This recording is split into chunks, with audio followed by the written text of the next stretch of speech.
Hello folks and welcome to Modular Curiosity episode 3. In this episode we're going to dive more deeply into oscillators. Now VCV Rack has quite a few different oscillators. I'm showing a few of them here. These are from the, let's see, what was it, the Audible Instruments? Yeah, which is basically, in the real world, that would be the Mutable Instruments Company. So they're reproductions of their oscillators. This is a Bifaco even VCO, and we're used to the fundamental VCO here. I've just put a few up here to show you that there are more around. There aren't that many more than this. In fact, I think this may be all the oscillators in VCV Rack. And when you look at all the modules that are available, remember what we talked about in episode 2, that you generally have only a few sound producing modules, and most of what makes modular synthesis really cool is the fact that we can control these with different control voltages, and we make really interesting control voltages. Well, in this episode, we're going to focus a little more on the oscillator and see what we can do just with oscillators alone. So let's go ahead and clean up these.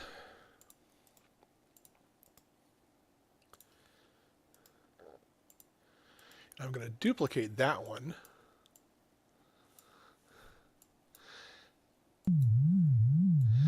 And what we have here is an oscillator, there we go, that was being modified by an LFO. Now, when you do duplicate here, when you make another one, what VCV Rack does is it duplicates it with exactly the same knob settings. So if I bring this over here, now it's strange, it actually got quieter. Why did it get quieter when I added another one? Well, it's because of something called phase cancellation, that these two are actually running out of phase. And if I very, very finely just adjust the pitch of the second one,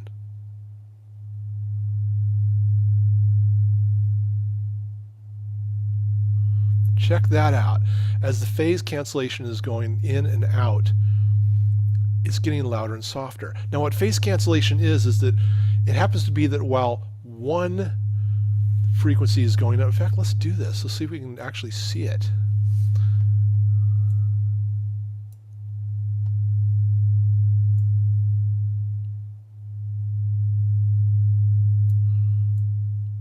Nope.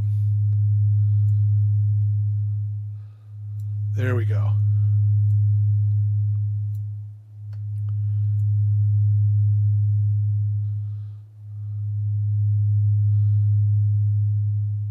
Okay, it's going to be tough. Yeah, it's going to be tough to see here, but basically, while one frequency is up, the other frequency is slightly off. And at some point, like right about here, we see one frequency is all the way down, or one waveform is all the way down, while the other waveform is all the way up. And they're canceling each other. And when they cancel each other, you get that quiet. Now, what if we used a different waveform?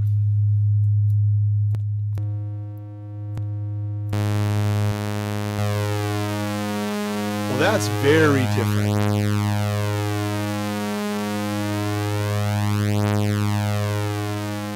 Notice how we're getting kind of almost a phase shifter effect.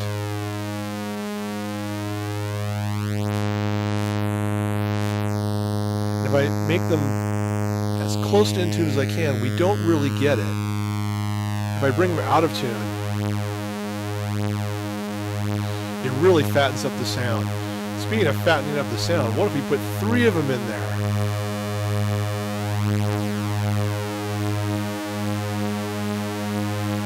Excellent. Now, of course, what if we took all 3 of those and modulated them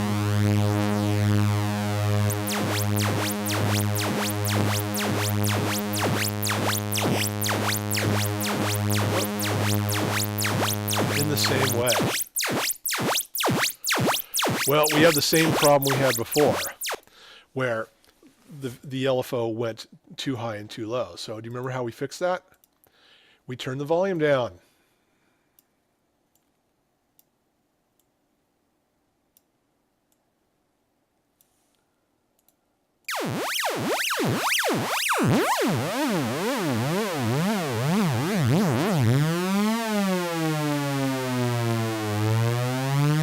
Listen to how thick that sounds with 3 oscillators that are detuned slightly. 2 of them, 1 of them.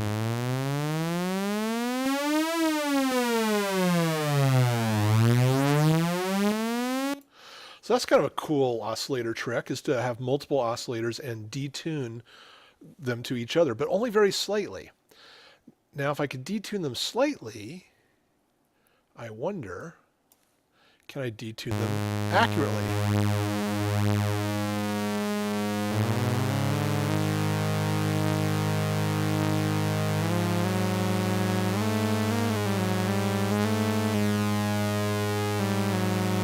There we go. I'll go to a 4th here, and I'll go to a 5th here.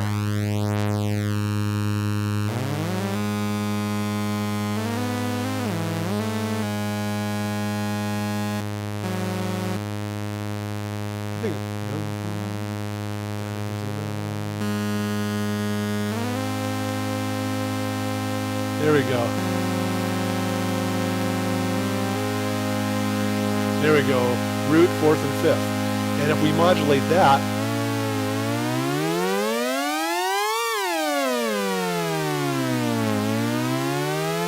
all 3 of them are changing pitch at the same rate, so we keep a chord.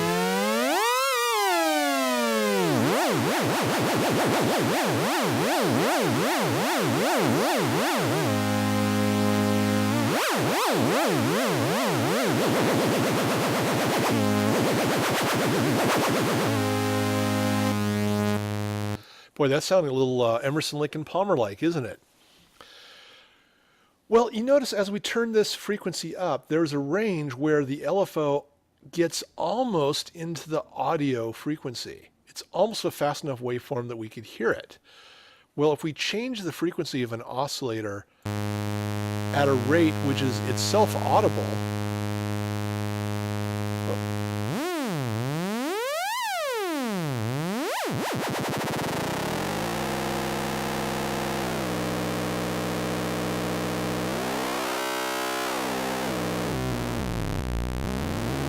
we get some really interesting complex sounds. And what that is useful for is that it turns out that filters like really complex sounds, things with a lot of harmonic content. So let's take this, instead of putting it there, we'll go to the input and we'll filter that guy.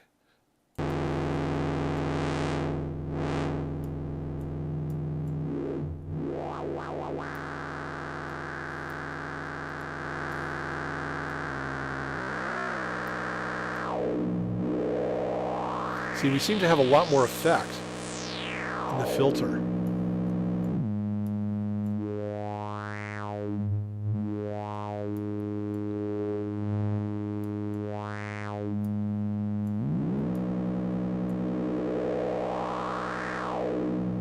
It's just a much different sound, much more complex. The next thing we're going to look at is this button right here, hard and soft sync. And notice we have a synchronization input here. I'm going to get rid of these guys. I'm going to turn off the modulation and just here. Let's do a triangle wave. In fact, so that we can hear it better, I'm not even going to filter it. There we go. Now I'm going to duplicate this, run that into another channel, but I'm going to take the output of this and I'm going to run it to sync. What happened? Nothing.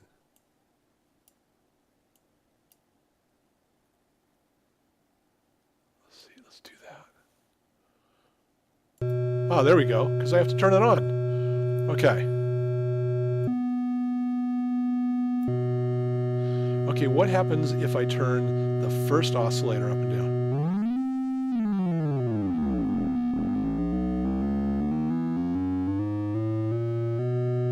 Well, that's interesting.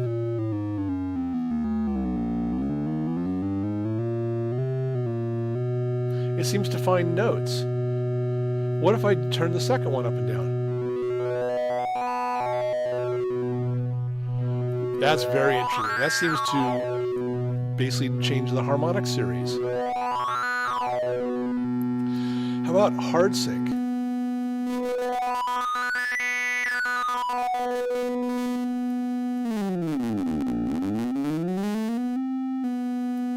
Okay, so what's happening here? What is this hard and soft sync stuff? Okay, well, soft sync, let's say that these two are slightly off. This is cycling, let's call it 100 cycles per second. This one is maybe 110 cycles a second. And what a soft sync is doing is letting this frequency play at whatever frequency it wants, but every time the driver, the first guy, gets to the beginning of a waveform, it resets this one. So yeah, it's off by, say, 10 cycles per second. This may be 110, this may be 100, but 100 times a second, this is getting snapped back to the beginning. So it's kind of joining and synchronizing these. And because it's not exactly synchronized, we get this kind of interesting interaction between the two, where one of them, our main guys, are frequency that we would say play on a keyboard, and this adds harmonic content.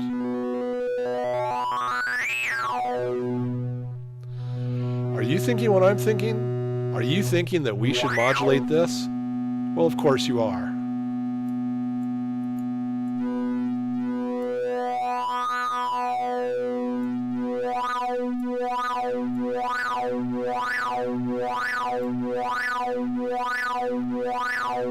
Now, what about hard sync?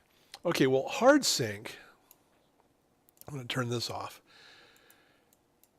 is saying that the second oscillator, let's say this is at 100, this is at 110. It's going to say, nope, sorry, you're not synced. I'm only going to let you do 100. And it doesn't matter how high you turn this up. You're going to stay at 100 until you're going fast enough that I can get 2 waveforms within each one of the primary waveforms. So at 200, we'll now sync up. And I'm going to keep you at 200 until you go a little higher, until you can fit exactly 3 waveforms. And at that point, I'm going to let you cross over to 300. So, well, think about that. So 1 to 1, 2 times the waveform, 3, 4, 5, 6. If you know something about music theory, you'll recognize that that's the harmonic series. Or if you play a guitar, and you've ever played harmonics on a string, you know how if you lightly hold your finger on the 12th fret and pluck the string, you get a harmonic. And if you do it on the 7th fret, you get a higher harmonic, and on the 5th fret, you get a higher one, and so on. Well, what you're really doing is you're dividing the string in half, 1 over 2, in third, 1 over 3, in fourths, 1 over 4, and so on. Well, that 1 times, 2 times, 3 times, 4 times, 5 times a base frequency is called the harmonic series. Now, you've heard this harmonic series if you've ever heard a bugle call, because a bugle player doesn't have keys on his horn. It's not a trumpet. It's a trumpet without keys. He could only play the notes in the harmonic series. So think of a bugle call like dun dun dun dun dun dun dun dun dun dun dun dun dun dun dun. That's all the harmonic series, which means if I have this hard sync to that, I should hear something that sounds a little bit like a bugle call. Let's see if that's true.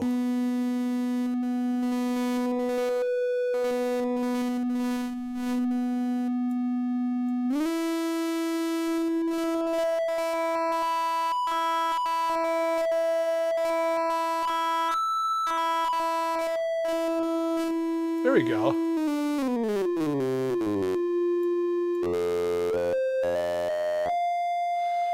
See that? The next one will be dum.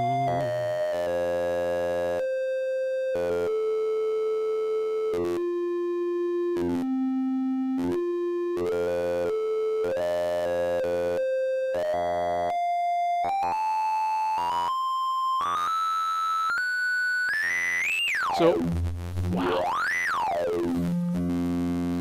Now that certainly sounds like a complex waveform. What do filters like? That's right, filters like complex waveforms.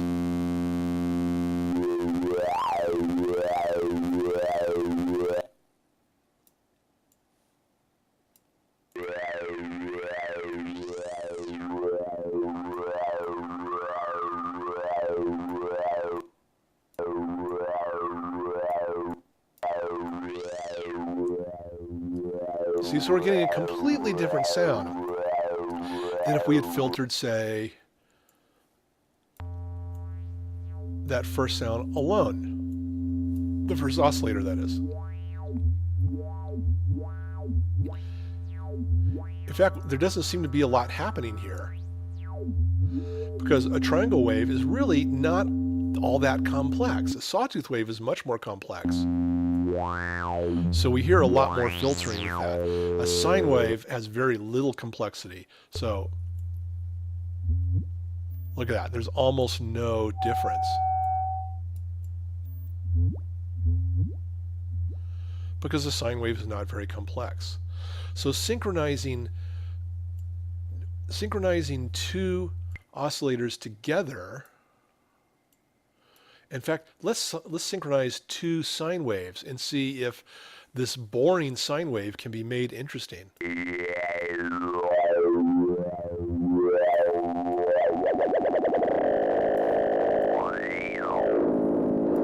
Even without modulation. Whoa, look at that. Look at the difference between having two simple sine waves synchronized versus just a plain old sine wave. There's almost nothing to filter. So we're building complexity by synchronizing multiple oscillators, and we can even synchronize them with different waveforms.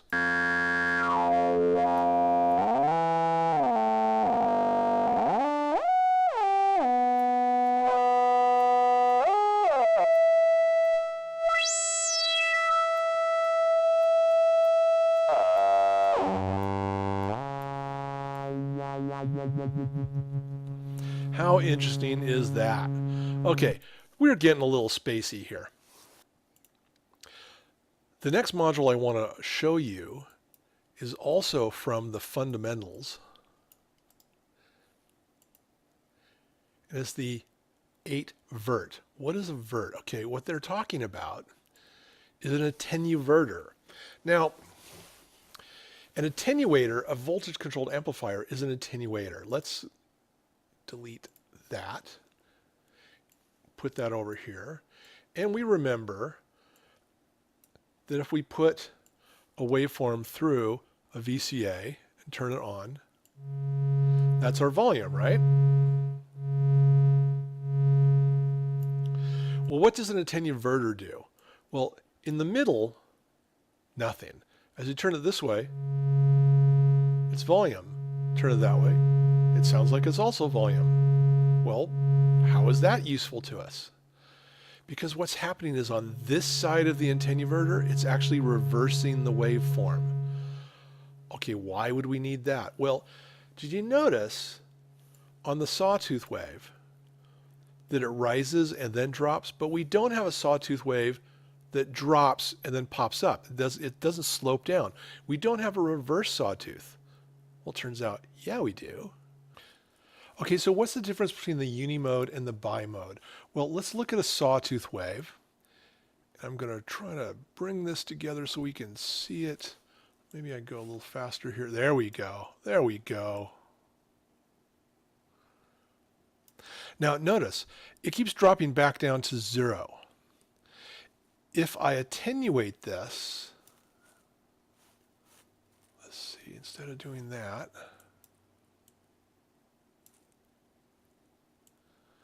okay, I'm on the right side of the attenuator, it's going up from 0. If I turn it down to center, it basically shuts the volume off. We don't do anything. If I convert it the other way, it's inverted the waveform, but notice it's inverting where the top is 0, and 0 is at the very bottom of our frequency. So we don't really hear much. We just hear that little boop, boop, boop, boop. And remember what it sounded like? In fact, let's go ahead and let's see and hear it.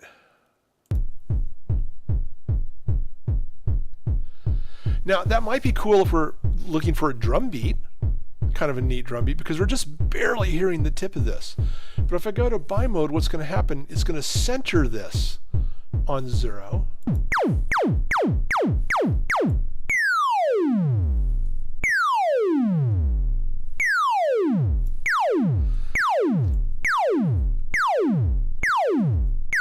notice it's kind of, once it crosses 0, it kind of stops.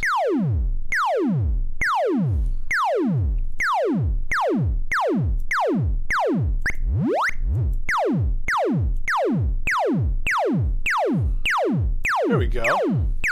Now, by the way, even though attenuverters are really cool, it turns out that we also have the 0 and 180 degree mode. So it turns out we had a reverse saw wave anyway. Let's do this. From here out to voltage per octave, and what if we reverse this waveform 180 degrees? We can also reverse the waveform. So we have a couple different versions. We know that if we use the Uni mode, we'll keep everything in positive voltage ranges. If we use the BI mode, we'll go from positive to negative. And we were seeing that once we dropped negative, we weren't really affecting it, so it was kind of cutting off the sound more quickly. Just more tools in our sandbox, right? More tools in our toolbox that we can use to create really interesting new sounds. All right, your assignment this week for episode 3 is to play with attenuverters, play with multiple oscillators, play with syncing one oscillator to the other. What happens if you invert the waveform of one oscillator and not the other, but if they're playing the same exact note? What happens? Can you build phase cancellation? Play with it. See what happens. Stay curious. All right, that's episode 3. In episode 4, we're going to talk about gates and triggers. We're actually going to start turning things on and off and making notes happen in rhythms. We'll see you then. Oh, and please, like and subscribe if you're enjoying these lessons. I enjoy making them. I'd sure appreciate your feedback by liking and subscribing. Thank you so much, and stay curious.